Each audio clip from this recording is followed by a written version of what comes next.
never outclassed.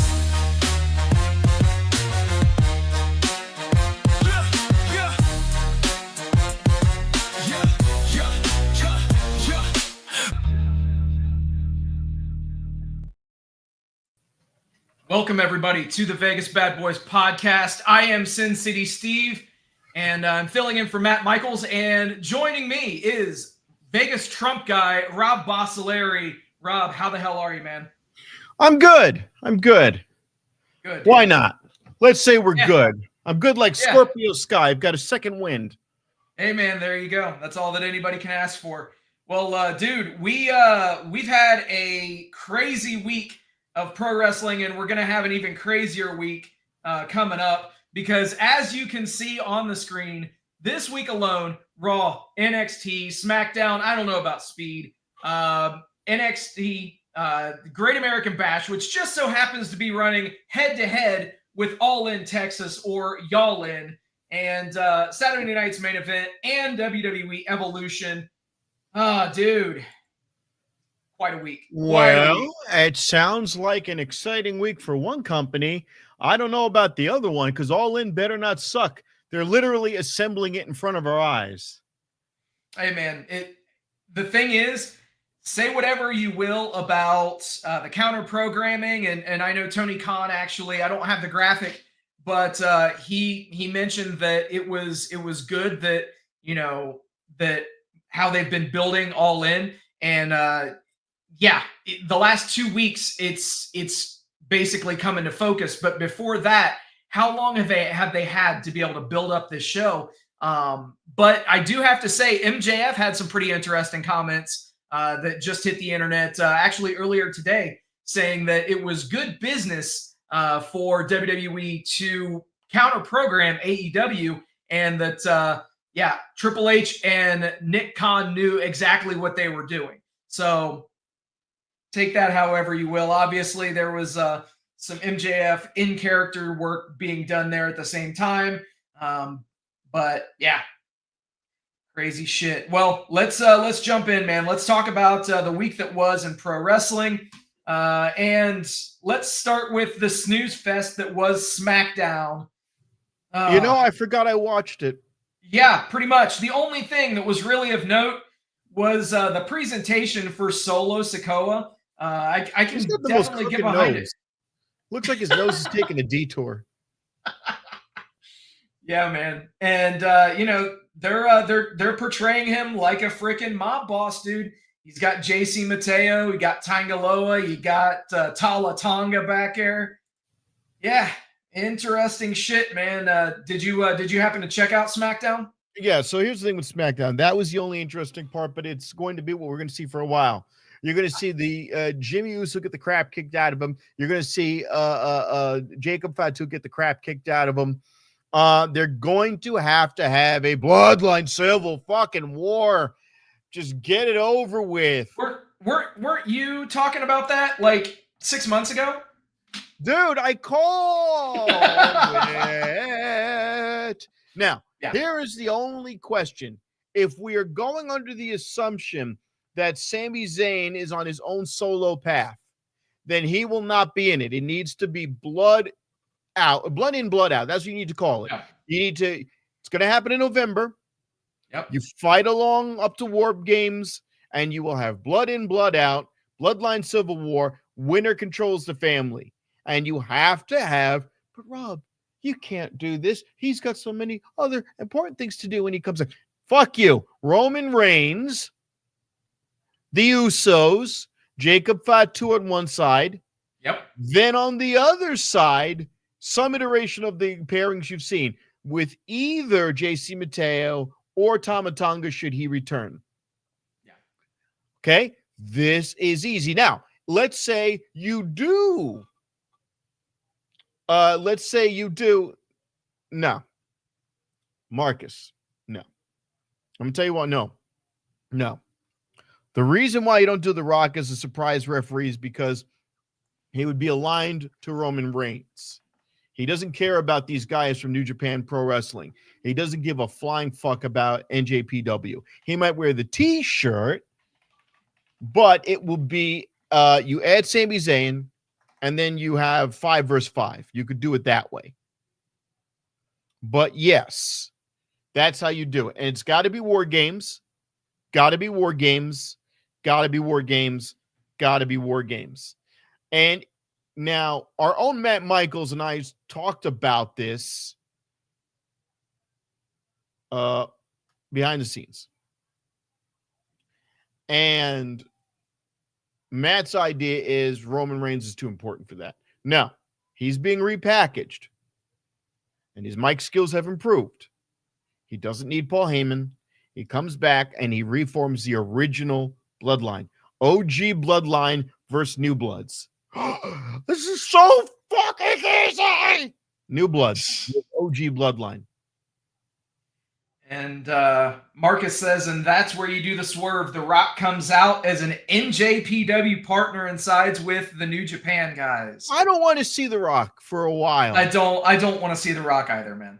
He burned his bridge in such a tremendous way, and he made it clear to everybody that he does not give a fuck about the product.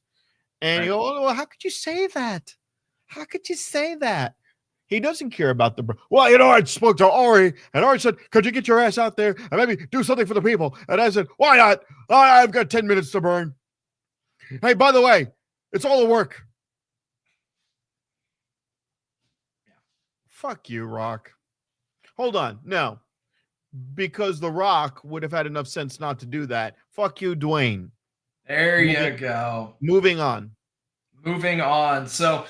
Moving on as well in shows, let's talk a bit about Raw from, just from Monday. Obviously, you had the match with Penta and Seth Rollins, and I'll be damned if we didn't get, some run-ins, some craziness at the end of that one. And man, what all did you maybe talk about that match, or did you have anything on the rest of the stuff from Raw? Well, the El Grande Americano, Marcus mentioned that. Oh, Grande Americano. Grande Americano is now Kaiser Wilhelm, whatever the fuck. And that's interesting. And you can hear when he talks, you can see here it's Kaiser. El Grande Kaiser. Yeah, right. All right, cool. I like where Michael Cole's going. Wait a minute, that's not Chad Gable. Why do you keep saying it's Chad Gable?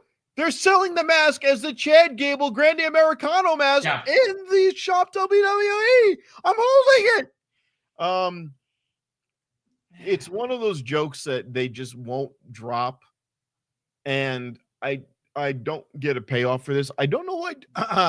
They've made it that Monday Night Raw is this show where they do like comic relief bullshit. Yes. Yeah, I've noticed that too. And by the way, what happened to Mr. Ron Killings? Put respect on my name. Right. Nowhere to be found. Nowhere to be found. Gone. Knew that was gonna fucking happen. Gone. But back to Raw. You got Kaiser is a joke.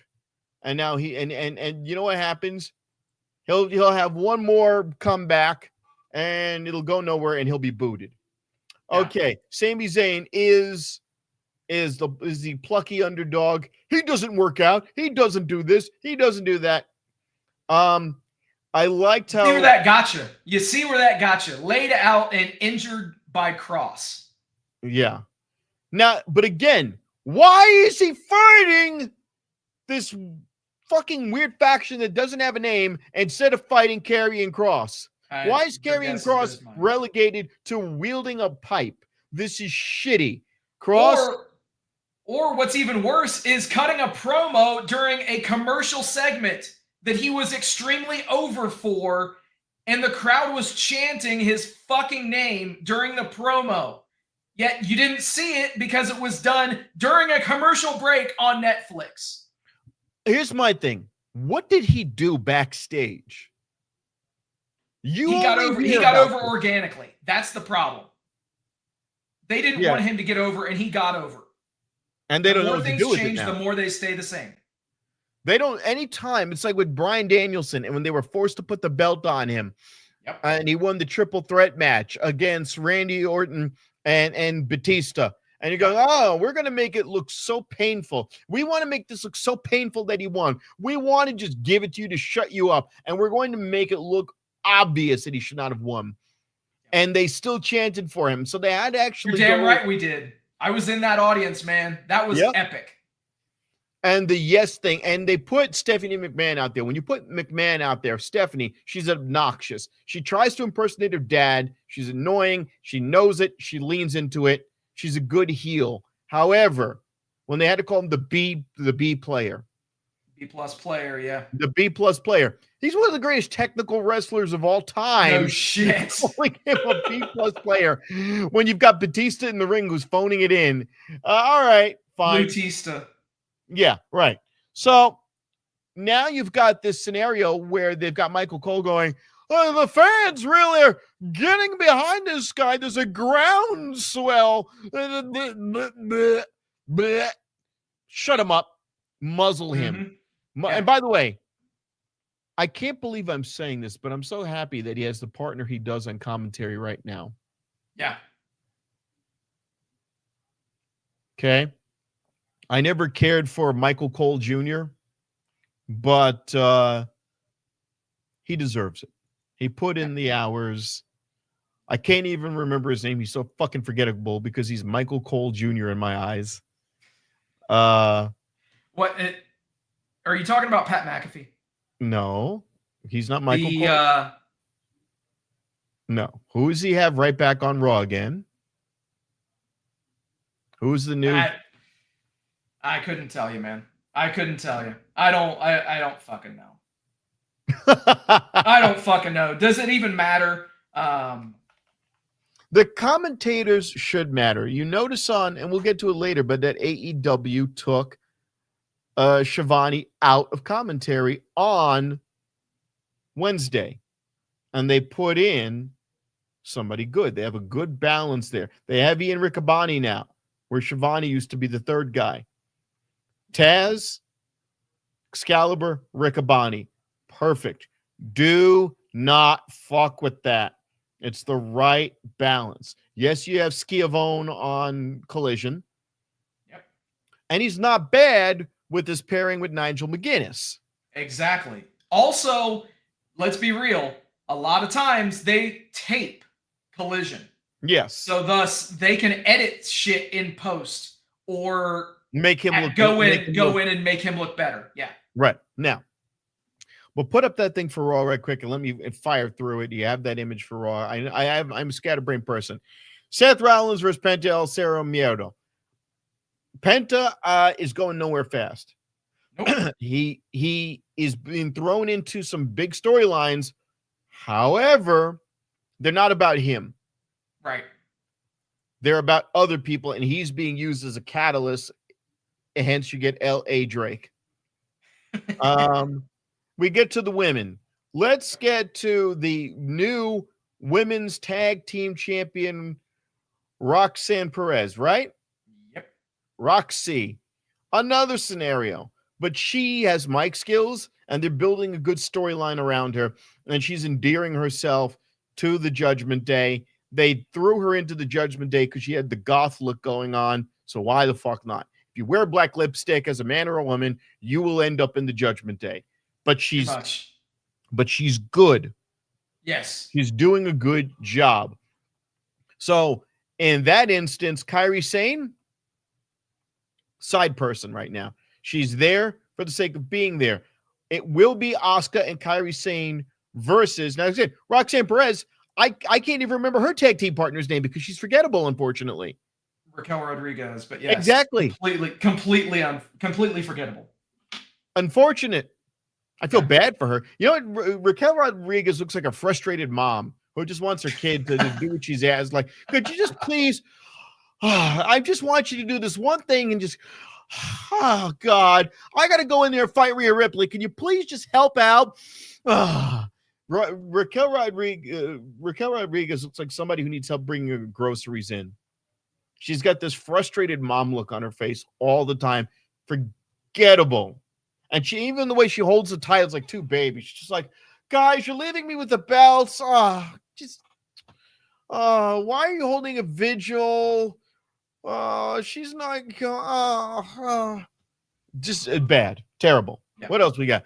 We've got Sami Zayn getting speared through his boots. Yep. I'm tired of Sami Zayn. Well, he's going to be off TV for a while. So there you go. They had him obviously with that beatdown that he took. They're actually looping that in and keeping him off TV. So they're going to have him Here's sell that what injury. I want, because I'm such a simple folk and I'm a mark. You should admit it. So you have this guy injured, and you have this Bloodline Civil War. Who can we get as our fifth guy? Because all we have is the Usos, Roman Reigns, and Jacob Fatu. Who will be our fifth guy? Oh, let's go.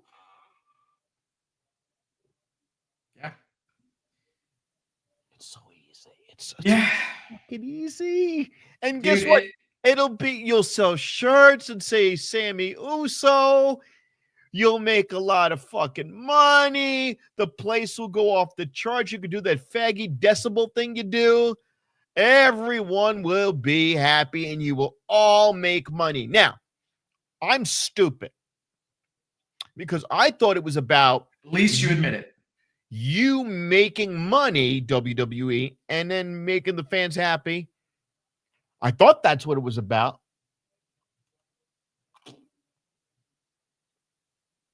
No, it's supposedly. not.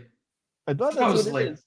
Like, that would be easy. He gets to rest, comes back with full energy. And also, if you wanted to shave off the stupid beard or make him look clean cut and give him a slight little turn, have him go retro, have him come out with the Kangol, you have so many avenues. So many goddamn avenues that you could do with him where he will have a fresh face, because he comes out with the red, the white, and the green, and, you know, low-key supporting Palestine. And I don't mind all of that. I don't mind it, but there has to be, I need a payoff. There's no payoff with him right now. For anything. He wins, I don't care. He's not Bryan Danielson. Bryan Danielson had some technical ability, and the whole crowd was organically behind him, pushing a storyline together where WWE could not ignore it, because he even had catchphrases. He had a movement. He organically built something that had verbiage to it. You need attitude era energy. What is that, Rob?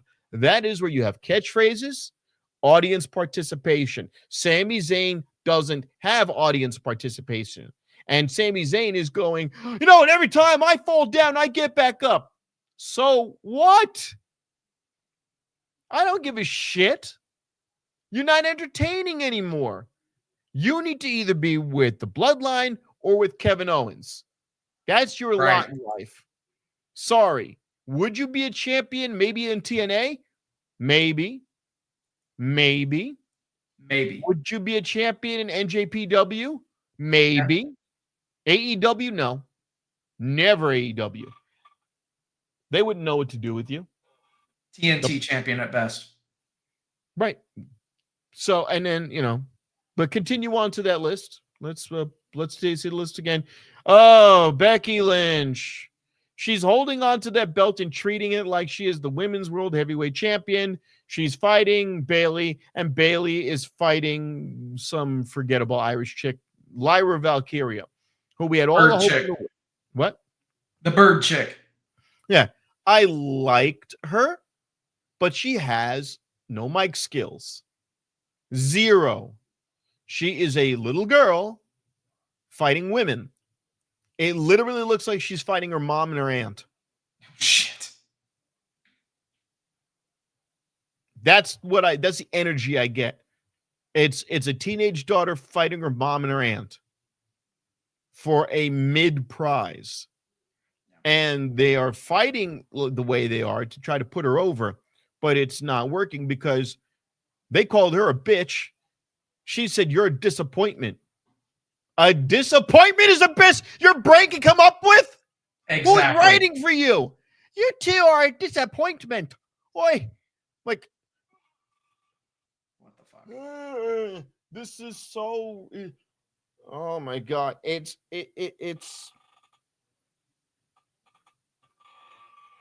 if she is not willing to pull the trigger and really dig deep and say some shit from the gut,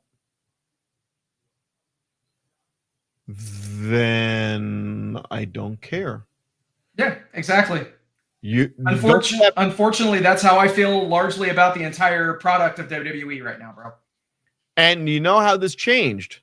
Okay. It's like my Verizon service. My Verizon service a year ago was top of the line. I had connection everywhere. Now I'm on a date and the person with me has got 3 bars and I've got 1. Shit changes. And and guess exactly. what? You know what will happen? A year will go by and it will flip.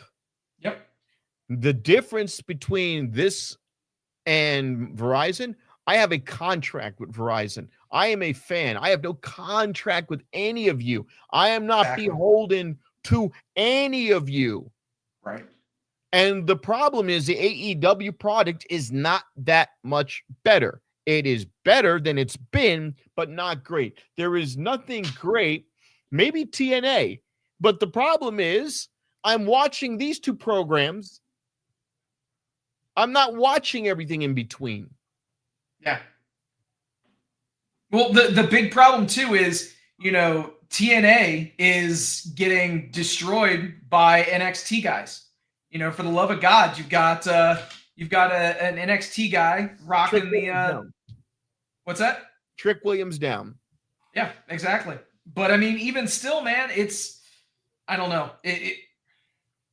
Because you would hope that title changes and that they get it off a Trick, but you never know. Well, now, and I won't get angry about that because they did it with Christian and they did it with Kenny Omega. And we definitely did. We looked at it as an upgrade when it was on Kenny Omega's waist. I didn't look at it as a throwaway. I went, wow, Kenny Omega is on my fucking TNA TV. Right. This is awesome. Because Kenny Omega has clout. He is justifiably, even at that point, one of the greatest wrestlers in the world, as opposed to Trick Williams, who, yes, Trick can be great and probably will be great, but at the end of the day, he doesn't have a proven track record for years on end of main eventing, and he just doesn't have the aura that Kenny Omega did when he had that championship. Now, Kenny Omega, for a lot of us newbies to him, who didn't see him extensively in NJPW. Yeah. He's bigger. He's not as lean. He still has great moves. Doesn't have the full head of hair that he does. He is an older Kenny Omega. Yeah. He has never disappointed in an AEW ring. Right. And when he was a heel, they broke that story and they ended it, and they did it at the right time. Right now, Kenny Omega is in a transitional position where he's holding on to a mid belt. Now, by comparison to Becky Lynch holding a mid belt, is he's elevating the belt by making it about ascending to meet his challenge, by which the other 3 on WWE with their Intercontinental Women's Belt are bitterly fighting. It's not about the belt at all. It's just that these 3 women hate each other. And that takes away from the sportsmanship of it. The accolade is to ascend to get a title. And you place the value of that title based on the people who are fighting for it and why they are fighting for it. The Intercontinental Men's Belt is always an aspirational belt. This women's belt is being thrown around like a fucking kid. I don't like how they're doing it with the women. They're not adding value to the belt. Yeah. Definitely Also, agreed. when it comes to Julia and her belt, it's kind of a little dusty already. I'm already at that point where they've lost interest in it. So I'm losing interest in it. We're running up against the halfway point. Give me that logo one more time. I think there was 2 places left. I don't care about Mr. Tsunami, but at least he addressed the fact that he tsunamied the living shit out of Seth Rollins so many times that he respected him. But again, I don't care. And once again, I want to go up again to Braun Breaker. The fact that he cut his promo, and it was a good promo. Mm-hmm. Great promo from Braun Breaker. Great promo. And that Paul Heyman was wincing throughout the entire thing. I actually liked it. So, and Heyman is so good. And Seth was constantly going, no. Good. You see what they did there? How intelligent the writing is. Paul Heyman's wincing because you're talking and you're cutting a promo over Boss Man's time. He winces. It's a good promo. Rollins reads the crowd and is going, yeah, no, we like this. Perfect. Yep. Perfect. Absolutely. That is good. That is good. And he says it. I'm going to be a champ. They're grooming me to be the champ. And then Heyman was like, well, I never said that. No, you did. Love it. Perfect. That part was perfect. Thumbs up. Good. Yeah, man. And so obviously we pivot now to Wednesday. And we had Dynamite 300. And obviously it was headlined by Kota Ibushi. Yeah. Really? Okay. So you didn't. What didn't you care for? Let's start there. If you did not tell me it was a 300th episode, Yep. I would not have known. Agreed. It was matches. Yep. They were matches. The location wasn't special. Nope. The amount of asses and seats was good. They didn't sell out. If you saw the upper decks, there were bodies in upper deck, so they didn't have to do that embarrassing camera pan bullshit. Yep. Better, happy, love it. But the matches were bland. Okay. I didn't. Mercedes Moné, Mina Shirakawa. You took me to my limits. Did she though? Did she though? I mean, realistically, no one thought that Mina was going to be winning that match. No. You would lose any and all. I don't want to say hype, but you would lose mystique for the women's championship match coming up at All In if Mercedes got her first loss given to her by, of all people, and no offense to her, but Mina Shirakawa. No. Now, Mina Shirakawa is a filler. Now you can go into All In and you have the undefeated Mercedes Moné challenging for Toni Storm's women's championship. And realistically, I mean, if the belt collector thing continues and you give Mercedes the win, what do you do for that TBS championship? Where does she go from there, you know? Easy. I'm going to say this. You give her the win because Timeless Toni Storm has a shelf life. Timeless Toni Storm has a fucking meltdown, and then she reverts into herself, and she broke the fourth wall once already when she impersonated herself for 2 weeks. That was clever writing, but you have to have an exit strategy for Timeless Toni Storm. I'm a Trump impersonator. The motherfucker one day is not going to be president. He's either going to leave or die or God knows what. Who the fuck cares? You have to have an exit strategy. It's wrestling, and wrestling is a lot faster because it's every week. Every week. I got to keep it fresh. Gives her a chance to rest. Give her a month off. Give her 2 months off. Or have her go in reverse where she's like, I'm going nutter butter. And then she reverts. Okay. Maybe she can make a new character. Who knows? Give me that beautiful footage. Let me see what we're looking at. Going clockwise.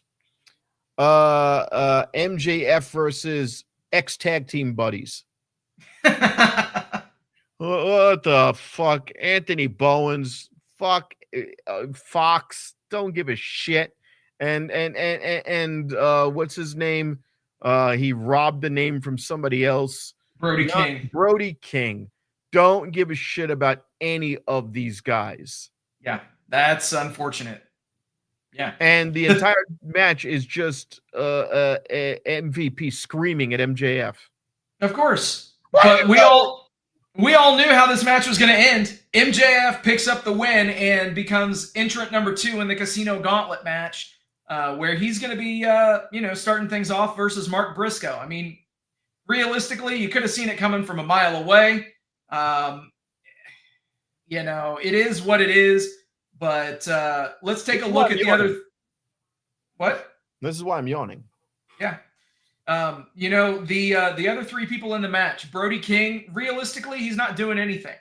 Anthony Bowens, they're trying to do stuff with him, but he is not over. AR Fox is there to take the fall. We all knew it. And the second that he, started hitting big move after big move, you just knew how things were going to go. And MJF ends up snaking in, getting the tap out win with the Salt of the Earth armbar. Oh man. Yeah. All right, Kota Ibushi. Yep. Kazuchika Okada. Oh my god. Oh my god. The Don Callis family, we're not gonna let this happen. Yeah. Dude, I'll tell you though, the thing is, Okada, he gave us glimpses and flashes of New Japan Okada in this match.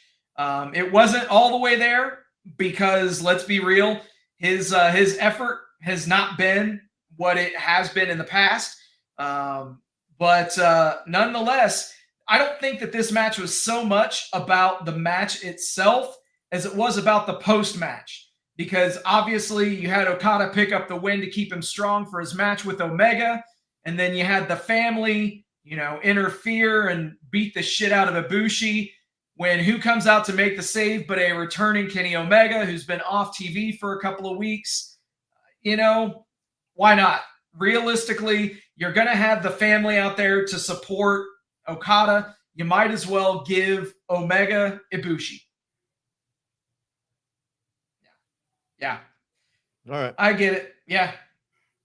Heroes versus villains because we're plugging a shitty Superman movie.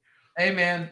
But the thing is, really quick, before you say anything, how many times have we said, AEW needs to do more cross promotion? They need to do more promotion. They need to do this. They need to do that. And honestly, I am all for this shit because you had the stars of the Superman movie on the show. You had them shooting footage, not just for this show with them, with Tony Storm and with Kenny Omega. But I'm all for it, dude. Look, I have no problem with that. I'm not complaining about that. What did I say with this regards to this particular match? You are doing something that is not related to the final product. The final product is all in. Is Sin Cara, Mystico, and Black Taurus. No, sorry, sir. That was it's Dralistico. So Dralistico. It's definitely not Mystico. Sorry about that. You're correct. My fault. Same fucking mask. A brain fart because Mystico is a face, baby face. Yeah. But are those guys? But see, you know what? That's a problem. It's my fault. I made that mistake, but it also shows you how I know nothing of these two people. Yeah. Black Taurus, whoever the fuck, let's just say Mercedes Monet's boyfriend. Mortos, yeah. Mortos and the Beast Dralistico. Mortos. The Death Beast. Yep. It's not that they're not good wrestlers. In my eyes, the Beast Mortos was never better than when he was in not counting anything he did in any AAA or CMLL or wherever. But in America, the best he's ever been was as part of the Unit Decay. Oh yeah, yeah. I agree. I agree. They used him well as a replacement for Abyss. Yep. And my attitude is, if I can remember Abyss from 10 years back in Decay with this dude, or 7 seasons ago, whatever, how long back it was, what does that say that sticks out of my mind more than what you're doing right now? You have been used as a fall guy for Hologram, to put Hologram over. And I'll be honest, he has no persona, and luchadors have personas in America. Okay? The Lucha Brothers have personas.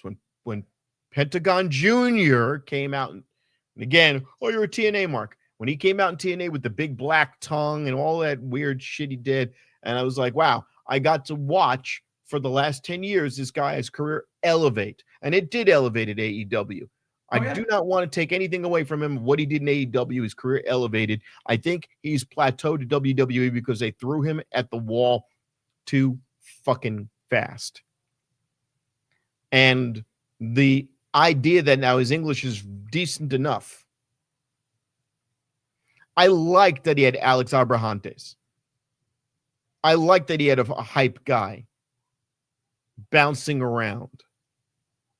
I didn't care for Death Triangle, but the Lucha Brothers on their own as a tag team, fucking incredible. Oh, they yeah. wipe the floor with the tag garbage going around right now. And that includes Motor City Machine Guns, who are your dad's favorite wrestlers. Oh, pretty much. Oh, God. How embarrassing. And I knew something was up with them when they went on AEW and bounced around with big smiles on their faces and nobody knew who they were. And it was like, ooh. Yeah. Now, I've met Chris Sabin. Am I a mark because I've met somebody? No. He could tell you. Hold on, I have my camera. He could tell you. That doesn't mean shit to me. But at TNA, Big Fish, Little Pond syndrome. And WWE, they fared better in WWE than AEW, but now they're in this SmackDown pool. It's a SmackDown cesspool of tag teams and the War Raiders. Yeah. Yeah, they're definitely treading water at best, man. So these guys now need to get over there, take those tag belts, bait the fuck out of everyone. Yay. But these two guys over here, these two guys that fought Swerve Strickland and Will Ospreay, who the fuck are they? They're nobody. It was a throwaway match. It was a filler match when there shouldn't have been a filler match. Of course, because you have to show what Swerve and Ospreay can do leading into the tag match at All In. Wait a minute. There's another way you do that. You have them cut a promo. Then two guys interrupt them. It's their opponents. They have a pull apart. They have an impromptu fight like they did a couple of months back when they were hanging on. Remember, it was Will Ospreay and Kenny Omega. They were dangling on the fucking cool. You do it again. You just have a fight. You have a street fight. You have an impromptu street fight. They break it up in a few minutes. Yay. I don't need to see what these guys can do. I don't want to know what these guys can do as a tag team. I want to be surprised. I want the conversation going into All In going, are these guys going to be able to coexist? Whoa, look at the move they pulled off. Whoa, they're really in sync. Oh, my God. Oh, great. Make me happy. Make me surprised. Do not just fucking... So this is a porno that you're watching, and at the end of it, some chick's going to get a load on her face. Oh. I thought this was like a movie. No, it's not. It's just, you already know what's coming. And we're going to show you, we're going to give you the teaser right now. I don't want a teaser. I want to be surprised. And then we have our heroes and villains again. And we've got Kyle O'Reilly and Bandito. Yes, did I get that luchador right? Yes, you did. Oh, look at that. Because he's somewhat memorable. Strong. And Roderick Strong versus Takeshita and the Young Bucks. Konosuke Takeshita. Mm-hmm. and the Young Bucks, who are not even wearing their own sneakers anymore. I've got Roppongi Vice. I've got Lance Archer. I've got Kyle Fletcher.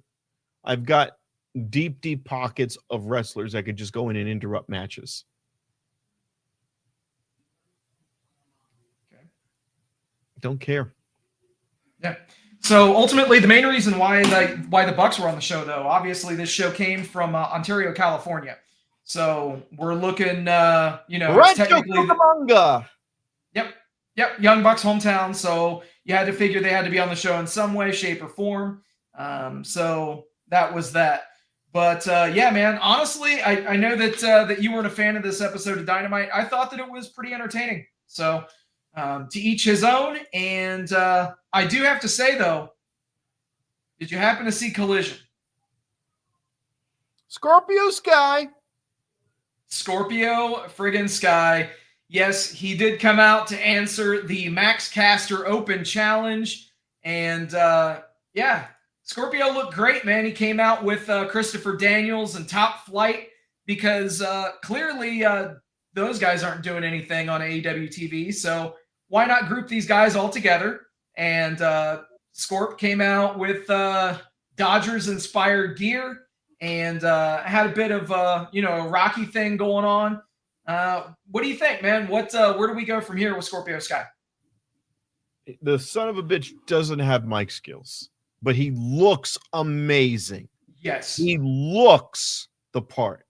And he has charisma in ring, but not on the mic. So I want to see some combination of Christopher Daniels. We said this off air. Christopher Daniels, you fuckhead. Stop doing this EVP-esque bullshit. Go back to you with the martini glass and the glove missing the middle finger. Read between the lines. That's what I need from you. I need you to be your most charismatic self. You do have mic skills. Yes. You're fucking excellent on the mic. Okay. You polish that mic like no one's business. Good job. Okay. Now do it again because this guy needs a manager. You need to be his SCU manager. You need to call this SCU Light, SCU Junior, or just call it SCU. Get Frankie Kazarian out of AEW retirement. Bring it back. Yeah, man.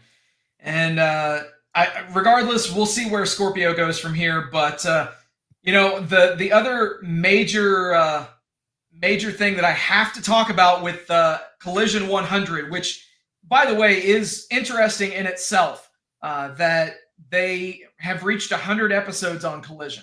The other major thing out of this show was FTR versus the Outrunners, man. This match was fucking good. It was great, I would so venture to say. The crowd was amped for it. They've been building this match for weeks. I mean, realistically, Rob, this is the type of shit that you do. Is you should have storylines that are working from show to show and week to week that don't always have to culminate on pay-per-view. This match did what it needed to do, accomplished everything that it needed to accomplish, and of course you had the chicanery from Stokely preventing the pin from being broken up, and FTR picks up the needed win, keeps them strong, dude. Honestly, would you believe me if I told you that these guys, FTR, they don't have a match at AEW's biggest show of the year, All In? Do we know that? Do we know that for certain that they're not going to be in? Well, unless they're being added to, let's say, the tag team championship match, which is currently a 3-way. Oh yeah. Don't worry, we're going to talk about that in a minute. But the other thing on this show, it did happen that Shelton Benjamin faced Kevin Knight and Nick Wayne, and this was a pretty solid match too. But Kevin Knight, they actually gave Kevin Knight the pinfall victory over Shelton Benjamin, and then they set it up to being a 3-way for the tag titles with obviously Jet Speed versus the Hurt Syndicate and also throwing in Christian Cage and Nick Wayne. Now, here's the interesting thing, and I'm not trying to spout spoilers, but they have had father and son tag team championship belts pre-made in AEW, and they've had them made for months at this point. So wait. How did you know about that? I've not heard of this. That's on the internet, my friend. So we know that it's going to be Christian Cage, and so you might think that, but ultimately they've had them made for months. So I don't know if this was the plan for All In or if this was supposed to happen earlier. But realistically, let's be honest about this too. It's a three-way. So Christian, for instance, could end up pinning one of the members of Jet Speed. That would take the titles off of the Hurt Syndicate, keep them strong. I'm never a fan of champions losing their titles without being pinned, but that's definitely one way that they could go about this shit. Which is what they did tonight. Or that night, that's what they did, because Nick Wayne was the one who tried to finish Benjamin off, and then United rolled him off, and he did a slam on Nick Wayne, who did the slam on Benjamin. Nick Wayne, and by the way, Nick Wayne is really good in the ring, dude. Yes, and especially with how young he is, he's going to be very special. He's so smooth in the ring, and he's such a good in-ring actor. When he was trying to punch Shelton Benjamin from behind, and then Benjamin turned around and he just went, whoop. He danced out of the ring. He's so good. He's really fucking good. And he looks like some local he looks like somebody that you would see at an FSW show. In other words, somebody who's thinner, not built up yet, very lean, learning. No, he is thin, not very defined. But he also is kind of braver, because he looks like he's got about the same muscle tone as Dominic Mysterio, but he's putting it out there. He puts it out there. He comes out, shirtless, puts out a good show. He's insanely technical. I mean, it's everything that you want. Yeah. Very, very, very good. Excellent guy. And the mom being there, I'm getting a little tired of that. As Mrs. Wayne, I'm getting tired of Mrs. Wayne. She's just, to me, is not needed. Yeah. And then Chris, I banged your mom and blah blah blah, and I am your daddy and blah blah. I'm like, it's pervy enough. And the mom being there, and she's a mom. I can't even think of her as in terms of being hot. She's a mom. She fucking is though, bro. She's okay. She's got MILF energy, I suppose. But then, have her come out half naked then. I don't know what to tell you. Just like, she's got too many clothes on, It's telling me that there's a lot of gravity going on underneath. Oh, jeez.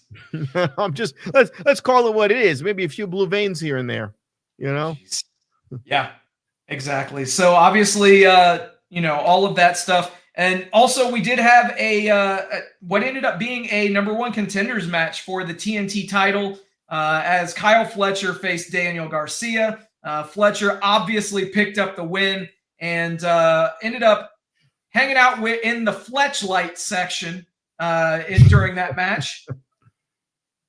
So I guess that's going to become a thing. God, it took me a second. Jesus Christ. Oh, God damn. Guy takes after my own heart right there. Right?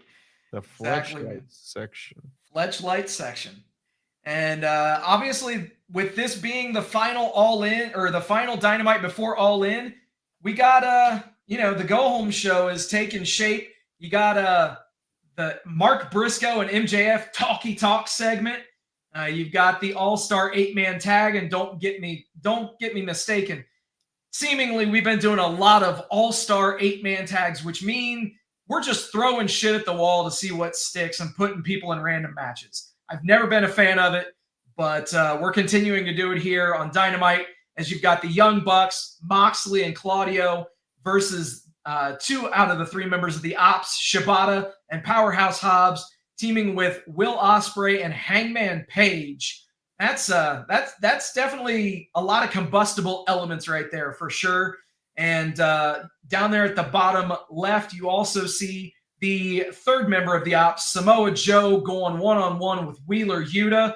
Oh man, I gotta say this. It ain't gonna be a good night to be Wheeler Yuta. I just got this feeling.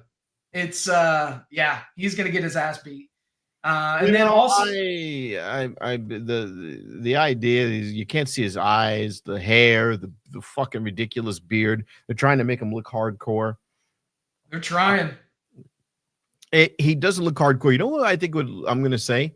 If you cleaned him up, had him come out in a damn suit, completely shaved, just vicious, like an MJF style, I think I could get behind that. Yuta? Yes. If you cleaned him up, I could get behind him. I think he's not horrible on the mic. He's not horrible. He's not horrible. I'll tell you this, man. Dude's a heat magnet, though. People fucking hate him. People fucking hate him. And also on this show, though, we've got a women's four-way to determine the number 2 entrant in the women's casino gauntlet match. Did you say a women's four-way? Yes, you got a four-way with Megan Bain, Ty Mello, Queen Aminata, and Tekla. Yeah. Yeah. All right. Here's what I need. You're my friend, right? Of course. When is that airing? I will need I'll need an ambulance on standby. Pretty much. Just extreme dehydration. Oh my God. You're gonna hear popping sounds. Oh my goodness. Right?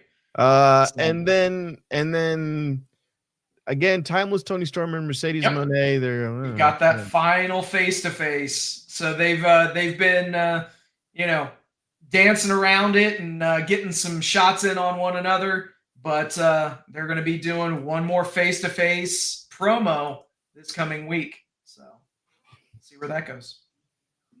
Okay. But I do have to say, at least they're not doing the bullshit contract signing. No. And obviously, this is all leading to Y'all in Texas, where we're going to be seeing quite a decent show taking place here, man.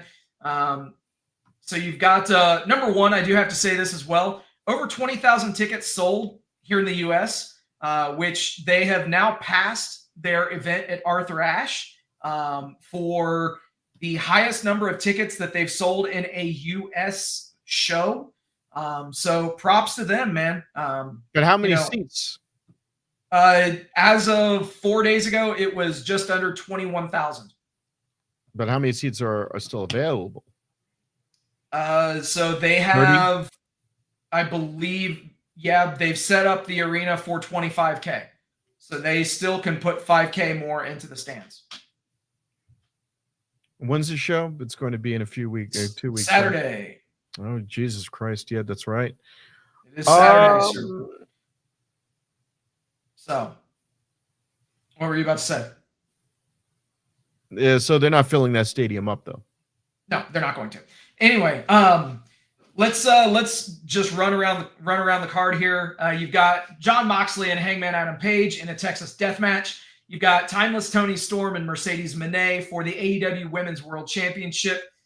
You have Kazuchika Okada versus Kenny Omega for the AEW Unified Championship. The Young Bucks versus Swerve Strickland and Will Ospreay. And if the Bucks win, then Swerve and Will cannot challenge for the AEW World Championship for 1 year. If Ospreay and Strickland win, then the Bucks have to give up their EVP titles. Elsewhere, you've got the Casino Gauntlet matches, both men and women. Mark Briscoe and MJF. For some weird reason, they're also advertising Mystico for this match. So that leads me to believe that there's more than meets the eye with Mystico being involved in this match. I don't think he's going to win it, but I think we might have something somewhere. Oh, wait, that's right.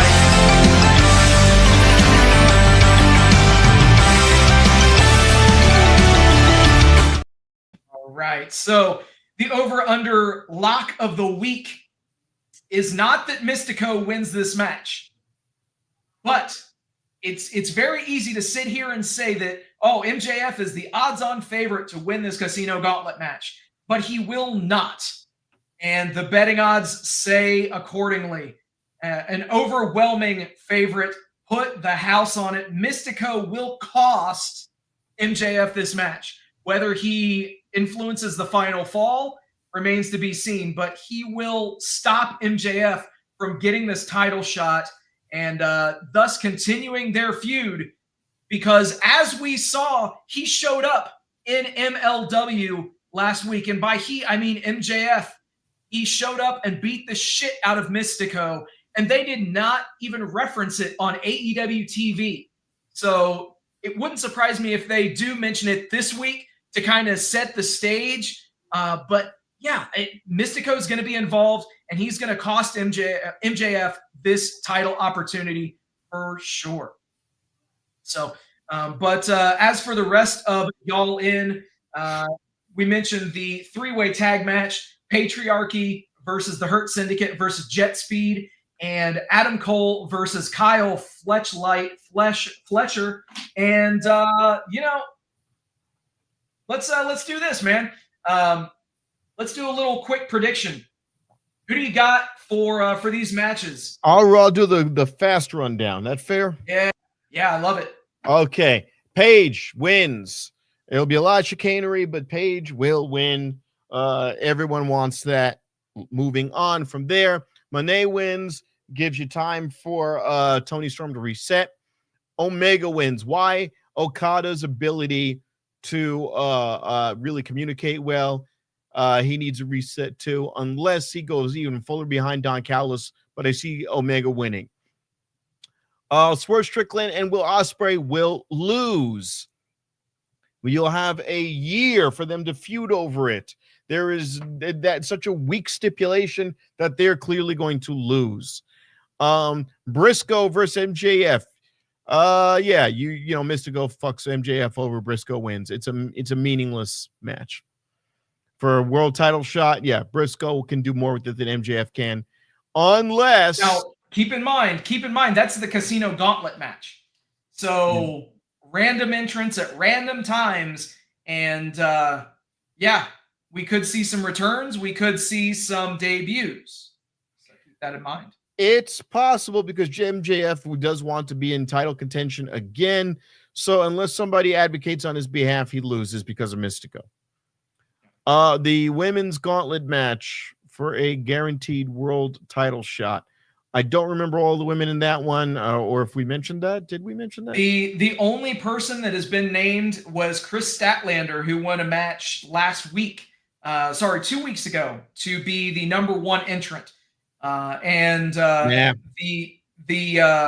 This coming week, we've got that four-way with Bane, Mello, Aminata, and Tekla to determine who number 2 is. All right, so it's not going to be Stat. Moving on. All in Jet Speed. No, they are there to look good. They're there to look good in the ring, but they have no communication ability. The Patriarchy. Yes. Because of the what you mentioned, but also it would make sense because there's been a lot of tension between the two of them. So for them to be tag champions will eventually lead to them losing the belt, and there will be a fight over that. That there's so much more story you can use with that. Adam Cole versus Kyle Fletcher. Fletcher wins. Cole's had his moment. Fletcher's hot. He's over with the crowd. And Cole is really, really, really stale. You know, the Paragon? That's such a shitty name. What a crappy name for a group that already had a name. Undisputed Kingdom was good. It was a cool name. Great. Undisputed Era. Great. I get what you did there. Oh, you can't keep that momentum going anymore. All right. I hate to say it. I think Cole's only chance of relevancy is to go back to WWE. I hate to agree with you at this point, but yeah, dude, he has almost negative aura at this point, which if you would have asked me 5 years ago, if Adam Cole would be where he is right now in AEW and get the reactions that he gets. Now, granted, people still love him during his entrance, but after that, that's it. Like dude, it's crazy to me. When you have to cut promos, why can't people stop paying attention to my body and look at my body of work? So you're flabby and flappy, but they want to put you on because you have mic skills. Okay. Story time with Adam Cole, baby. Dude, you came in, you were in one of the hottest factions when you got in. You had the hottest girlfriend. You had everything going for you. His top in the company was him teaming with MJF. Yeah. That was the best he could ever do. And then that flaccid, limp dick. Don't hurt him! Don't hurt him! Don't hurt him! It was me. I'm a bad guy. Yeah. And then he comes back. You know what, MJF? You're a bully. You're a heel. No, wait, no. When he left, you were the heel. Exactly. And he's a heel because you were a heel. And now you're neither. You just exist. Yeah. That's the worst thing in this industry, is to just exist. Agreed, man. And, as far as just existing, I'd be remiss if we didn't talk about the other shows going on this coming weekend. Saturday night's main event, you've got Gunther versus Goldberg. You've got Seth Rollins versus LA Knight. And you've got Drew McIntyre and Randy Orton. Who you got in any of these matches, and does it even matter? None of it matters. Gunther's not going to lose to a guy who's retiring. And it was not even a retirement. He came out with one shirt. He showed up in a 71 fucking Chevelle, and he looked all hard. That was pretty dope. He did that power slide into the place, and Gunther gulped, but it doesn't matter. He's going to win. Maybe Seth Rollins will try to dick around with that match, but I doubt it. Randy Orton versus Sheamus Black. I fucking don't care. Sheamus fucking Black. Get the fuck out of here. Oh, Drew McIntyre. I don't give two shits about anything you do. But he had such a great 2024. His whole 2024 was he lost over and over and over and over again. But then he produced some of his best work, I guess. Yeah. But eventually, you got to have something to show for it. Now here's the thing. As an entertainer, anytime that you get TV time and you get on the ring, look, we're talking about how bad we want Karrion Kross to get as much time as they're throwing away to Drew McIntyre for free. So, what I would rather have seen a fucking main event with Sami Zayn and Karrion Kross, yes, or just somewhere else on the show. Randy Orton and Drew McIntyre. What is this nostalgia? Well, what is this nostalgia for these fucking PG guys? Yeah, dude. Now, you know what was really more entertaining with Drew McIntyre? Watching him dance at Jinder Mahal's wedding was more entertaining. And by the way, watch that video while that's happening. I think Rich Swan's over there, and he gives somebody a super kick. Oh, shh. You see somebody get a super kick in the middle of the as they're doing the dance thing. But that's the thing. If the most entertaining thing is 3MB at a wedding in Mumbai versus your actual match, that's when you know. Okay. Now, here's another one. He's got the look. He has mic skills. Drew McIntyre has all the right shit. They did not give him anything because they want him to chase. So they spent the entire 2024 having him chase. He gets the belt for 2 seconds, loses it because of CM Punk. A lot of chicanery. And you go, all right. He was a shitty babyface champion. He was corny when he was champion. That's what they did to him. As a heel champion, fuck, he would have been gold. Right. You didn't bloody well deserve to get the belt.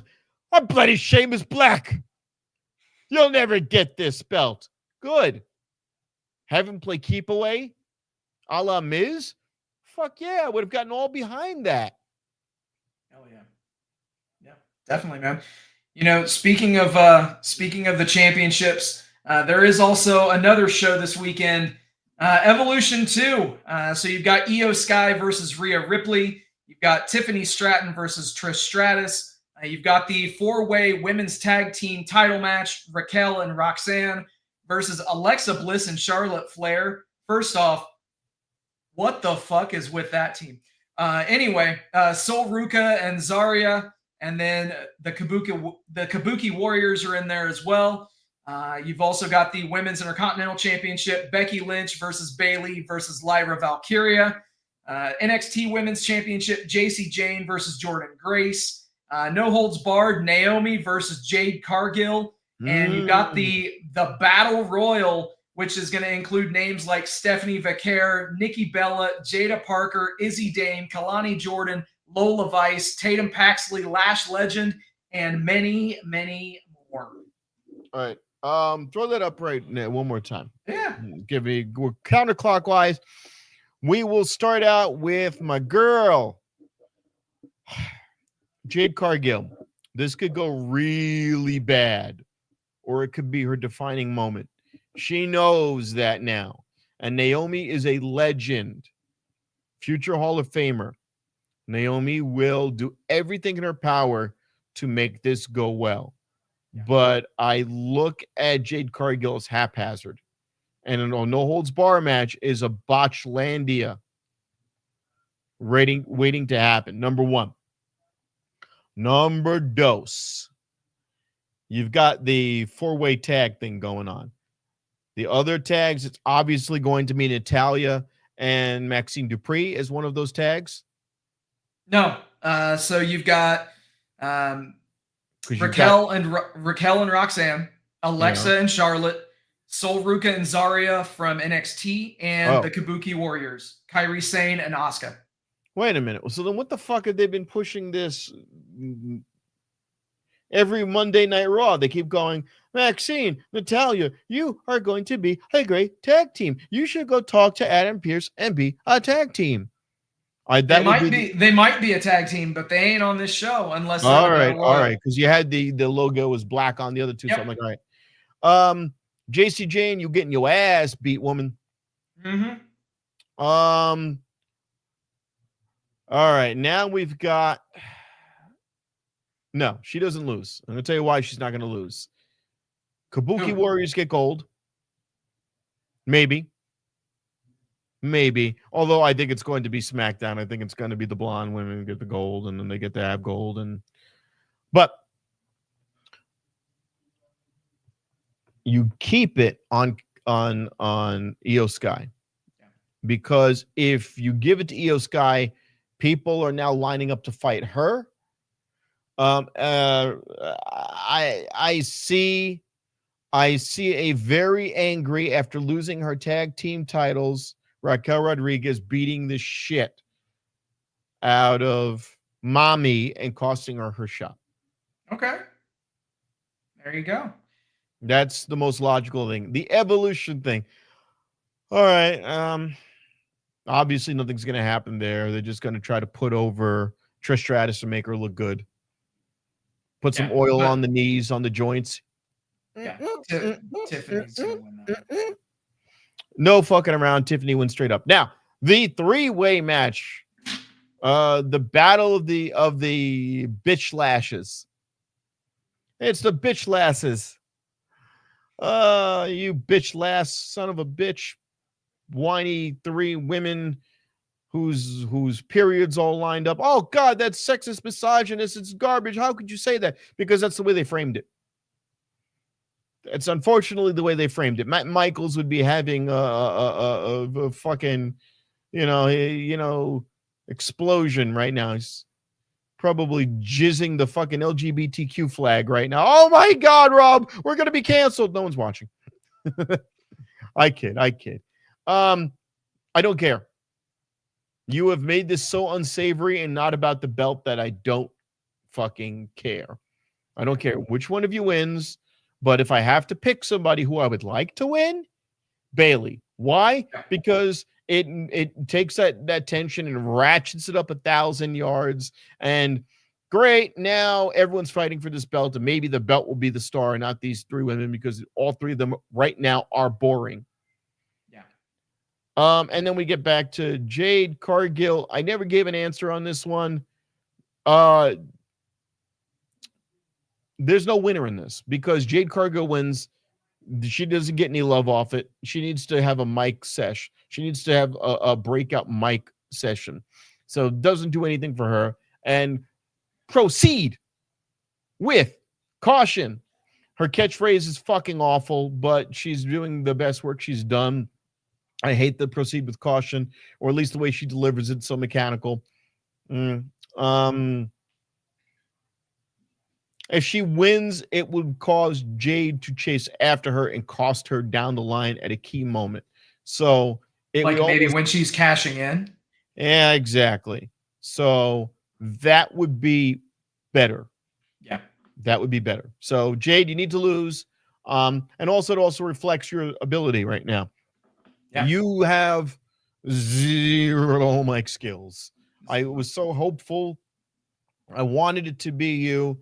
You have the look, you have the strength, but I must apologize to my friend here and all the guys who've been on this show. You were right. She should have went to NXT first, but fuck you, Hunter. You set it up. You set her up to fail. You set her up to fail. Clip that shit. If you're watching, clip that shit. You set her up to fail. Yeah. I still stand by why I thought she was going to be amazing was because Hunter gave us the appearance that she was going to be amazing, but you set that poor woman up to fail big time. Oh yeah, absolutely, man. And speaking of big time, and we just got done talking about the women. So I think that there's only one person that can actually provide us the proper way to transition into another segment. That's right. I'm talking about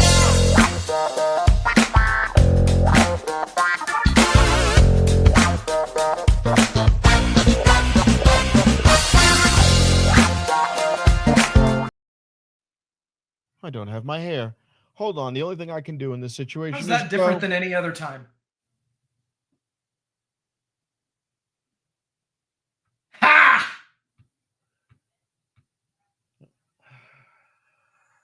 I'm going to go to my happy place.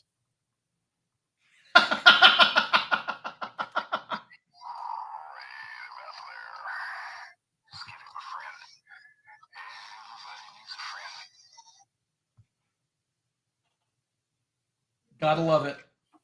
And my inner Talking Bob superhero. Ross. Nice. Okay. You know, you're so disrespectful, so rude. Why am I not surprised? You know, he says he's a fan. He says that he likes what I'm doing. And then he's asking questions about Epstein and about islands and about little kids. This is so very disrespectful. Why are we still talking about this? Why is that even still a thing? I took a picture with the guy. He wanted to meet me. He wanted an autograph. I said, fine, you're fired. I said the catchphrase. I signed something. And that was it. Never saw the guy again. I know nothing about little kids. Number one. Never. And, let's not forget that yesterday, BB came by. BB came to my house, the White House. Always been a White House. It's never been any other color but white. It's the only color you can make that house is to color it white. It's not a black house. It's not a brown house. It's not any other color but white. And that's fine. You know what? In America, we like white. White's good again. We're going to make white good again. We're going to make white special again. And we've got these women this weekend. I know it's about wrestling. These women are going to be wrestling for my entertainment. And we might have a future Mrs. Trump in the mix. Don't know. We're looking into it. Right. Can we look into that to see maybe we get Jade Cargill. Hold on. We've got Jade Cargill. We've got Trish Stratus. No, she's been run through. We don't want Trish Stratus. Jade has kids. No, never mind. Nope, she's got kids. Not paying for any little bastards. We've got Jordan Grace. Mr. President, I would think that you would be a Tiffany Stratton fan. It's Tiffy time. I like that. You know what? I like where you're going with this. But Charlotte Flair, we like Charlotte Flair. She's strong, but she's been humbled a little bit. She has to wear the knee brace, and she's going to be using that knee brace a lot when she's in the White House. Believe me. Okay, she's going to need that knee brace. We're going to put her through her paces, and all night long, all you're going to hear is woo, woo, woo, woo, woo, woo, woo. You're inviting Rick over? Please. There's going to be so many chops, okay? But not chops in the chest, chops in the back, okay? She's going to be taking so many back chops. Billions and billions and billions of back chops all over her back, okay? I want to see the evolution of Charlotte Flair in my bed. And she hasn't had I'm not done yet. Hey. Someone stop the damn match.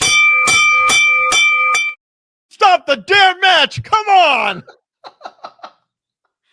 But I think that now that we've heard from our president, I think it's time we take a dump.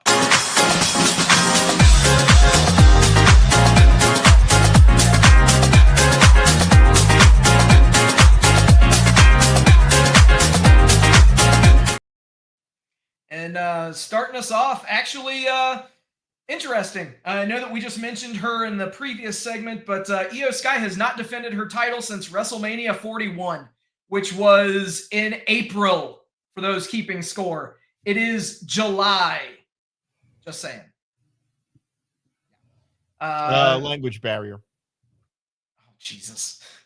So speaking of MJF, he also showed back up on MLW again, and he met up with former FSW heavyweight champion and current MLW star Hammerstone.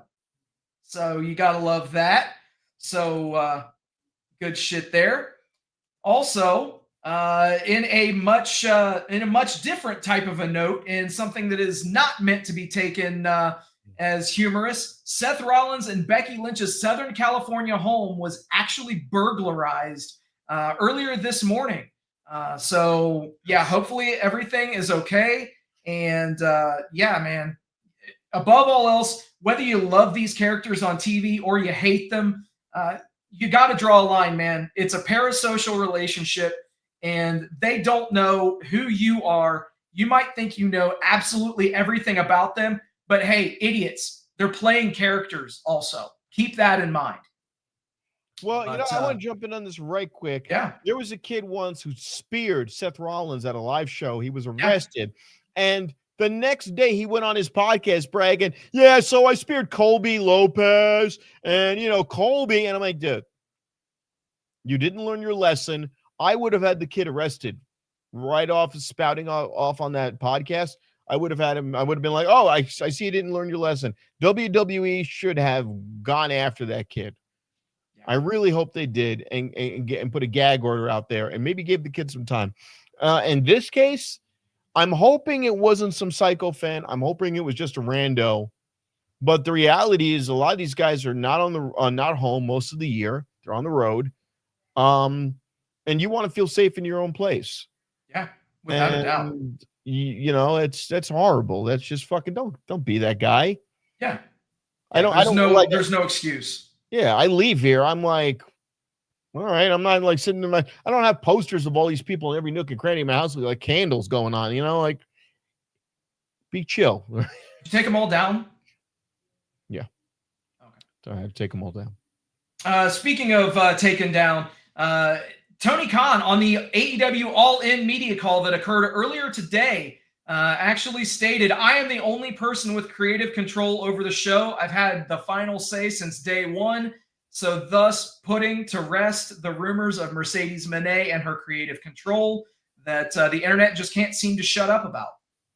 Well, that's bad. It makes him into Vince McMahon character, but real life, and that's not good. Yeah, exactly. Let's talk about Karrion Kross for a second here, who has officially, now that the numbers are final for June, Kross outsold John Cena, Cody Rhodes, and Roman Reigns in merch for June. Now he gets a cut of that. I'm hoping. Oh Yes. yeah. Oh yeah. Oh yeah. Yeah. He look. Some people would go, "Hey, this is wonderful," because why would you care? You don't have to put your body on the line and blah blah blah. He's still doing house shows for damn certain. Yeah. He's still traveling, and by the way, traveling ain't cheap. Hell no. Traveling is not cheap. In fact, a good chunk of their money goes into expenses for traveling. Like, Yeah. if you want to see what the process is like, go watch Maven. He has a place. His channel's really good. Yeah. Yeah. I mean, it's not like, oh, this is how they blade. No, it's okay. You get $5,000 a week from WWE, and you think, wow, I've got $5,000, but then I've got my bills. Great. Then I've got my hotel, my rooms, my this, my that, my workouts. Where am I going to train? Where am I going to do this? Where am I going to do that? Do I want to stay in a room with somebody? Well, if I don't, now it's more money, and on and on and on. It's not like the WWE books a Ramada Inn or a fucking Hotel 8, and everyone just we're all going to be all participants of WWE Raw. Stay at the Clarion. No, you got to find a way to get there. You have to, get your plane tickets. You have to book your rooms and your meals and everything. And after you're all done with that, is what's left of you to take home. Yeah. So if you don't have some merch deal in place, you ain't making shit. Exactly. It's the harsh reality of the business, man. And speaking of not making money or not getting paid money, Brett Lauderdale, the owner of GCW, confirmed past payment delays to Fightful. And for those of you that are kind of arching your eyebrows, what in the hell are you talking about? So Brett Lauderdale and GCW, they run a lot of events on Triller. I have been fortunate to do the DeFalco files with Joe DeFalco, the owner and creator of FSW here in Las Vegas. And he actually has been speaking about that for months. So they did shows, and even as far back as December, and they have not gotten paid yet. So 7 months at this point. And he and Joe DeFalco, FSW, has not gotten paid for those shows. So much so that they are actually going to start broadcasting their FSW programming on the Title Match Network. And I'm not saying breaking from Triller, but they are exploring options. So it sounds like as if there's a lot of things going on with Triller right now. So Brett Lauderdale of GCW controls Triller specifically? No, he owns GCW, and he's stating that they haven't been paid by Triller for their on-air programming that they should have been paid for. Oh, so okay. Triller ain't paying people, which realistically is probably why AEW is not broadcasting and airing their pay-per-views. Like, for instance, All In is usually, they have their package with Triller. And I was looking to possibly use Triller to watch All In. You can't even use Triller to watch All In because I don't know for sure, but if Triller's not paying GCW, they're not paying FSW, it's pretty much a good guess that they're not paying AEW either. So yeah, not good. Not good at all. Interessante. But speaking of more than meets the eye, this was actually tweeted out earlier today by Cody Rhodes, of all people. Don't flinch. Thank you all for riding with me all this time. Love you for it. Excited for what we do next. Huh. Pretty interesting. You think a heel turn's coming? You think that he was told, "Hey, buddy, you resisted it for years, but you're turning heel, and this is how it's going down." Yeah, probably. So that double turn scenario at SummerSlam could very well happen where we see Cody Rhodes sell his soul to The Rock or sell his soul to Dwayne Johnson and join up with him, turning on Cena, taking the title, and thus Cena can actually finish his career as a babyface. Who knows? But speaking of babies and baby faces and things that make people extremely happy, you mentioned her earlier, but Trish Stratus tweeting out an image saying your first crush is back. Dude, she still looks bad as fuck. Wait a minute, is that her now? Yes. Okay, hold on. Yeah. This is what's going on right now. Uh-huh. Yeah. Get that forearm workout going. Oh my God. Dude, it's crazy. And now get in your pig bucket of slop, or you're fired. You're fired. And a new diva, if you will, if there ever was one, Blake Monroe, tweeting out West Palm Bay. So she's relaxing by the pool. Gotta love it. I'm suddenly hungry. Yeah, no shit. And lastly, but definitely not least, this is pretty funny. Chris Statlander is the new Eve International Champion, and Mercedes Moné replies with just the looking emoji, to which the real Chris Statlander tweets, "Get away from me." So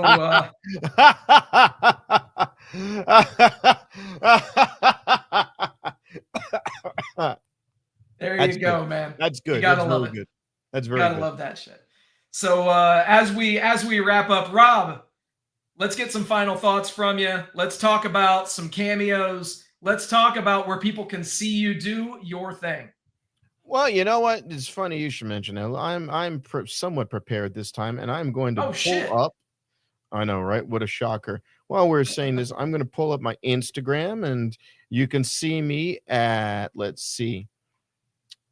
I'm on YouTube at Rob Bossoleri Jr., Vegas Trump Guy, Facebook at Boss Comedy Rob, BOCE Comedy Rob. Cameo is, now this one I don't like, but it's cameo.com/E/DOMA1KDG7LB. Just go to fuck that. Go to my Instagram page, and it has all of my information right there. And this Saturday we had our show at La Jolla. Thank you for the few who came out. We appreciate you. We're going to grow that show even bigger. The show after and during the 4th of July was tough because all places had light crowds. I was on New Woo stage, light crowd. I was at Dirty at 12:30. Didn't get to go on that one, but I was present, light crowd. But we know that you guys are going to come out big. So we will launch that information when we're going to have our next show. On Friday, we will be taping a commercial, I should say, that will be for a TV streaming service, and I will give you more information on, I think it's called Blink TV. So look for that. I'm going to be featured in a commercial with my guys from the Four Horsemen. So a lot of great things coming up. Just stay tuned to this channel for more. Absolutely. Hell yeah, man. Nice job. And thank you. Well, yeah, absolutely, man. And also I want to thank each and every one of you for hanging out with us tonight. Thank you for liking, sharing, subscribing, doing all the stuff that you guys do. Time. We appreciate each and every one of you. It's almost PP time. But before that, I do want to say thank you to all the brave men and women that are serving this country, whether you're doing it on lands, foreign or domestic. Thank you for doing what you do so that we can do what we love to do. And yes, last but not least, repsports.com, REPP sports.com. Go there for all your pre-workout, weight loss, and general energy needs. Repsports.com. Use promo code Vegas at checkout and save yourself 10%. Rob, we fucking made it again. And I like the time, hour 30, just feels right. Right? Exactly, man. It's like half naked Trish Stratus. It just feels right. You know, yeah, it absolutely They does. held back on a lot of what they could do. Yeah, we definitely did hold back. Absolutely. But Hold back. Anyway, guys, thank you for hanging out. And until next time, we will see you guys in the next episode. Did any of you have a great time tonight? Yeah. With that, everybody, thank you for hanging out. We'll do it all again next week. Till then, happy wrestling. Rolling up the strip under neon lights. Podcast mic is glowing in the desert nights. Matt and Michael's leading with the swagger tight. Sin City Steve right by your side. Alright. Rob Butcher Larry dropping truths, no fear. Broadcasting stories, make it loud and clear. From the Fremont edges to the Bellagio sphere. These bad boys rule, let me make that clear. Vegas bad boys, tearing up the scene. To Matt Michaels and the Vegas Boys of Podcasting, this is John Cena saying thank you so much.